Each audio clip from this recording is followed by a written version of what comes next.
আমরা সবাই ভালোবাসা শব্দটার সাথে পরিচিত। ইচ্ছা করলেই যেমন কাউকে ভালোবাসা যায় না, তেমনি ইচ্ছা করলেই কাউকে দূরে থাকা যায় না।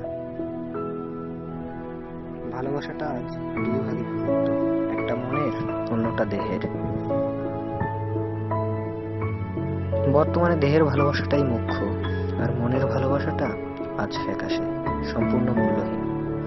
ভালোবাসাটা টিস্যু পেপার না, যে একবার ব্যবহার করে ছুঁড়ে ফেলে দেবে। এটা হলো মন থেকে অনুভব করার জন্য। এটাকে জীবনের সবচেয়ে মূল্যবান কিছু ভেবে হৃদয় মাঝারে স্থান দেওয়া উচিত।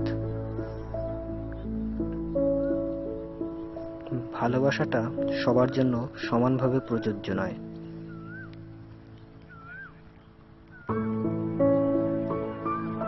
যাকে যতটুকু ভালোবাসা প্রয়োজন ততটুকুই ভালোবাসবে। প্রয়োজনের তুলনায় বেশি বা কম ভালোবাসলে তোমাকেই একদিন এর বাজে রকমের কষ্ট পেতে হবে।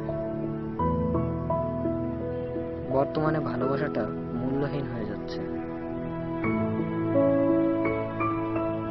আসুন আমরা ভালোবাসা শব্দটার সঠিক ব্যবহার করি।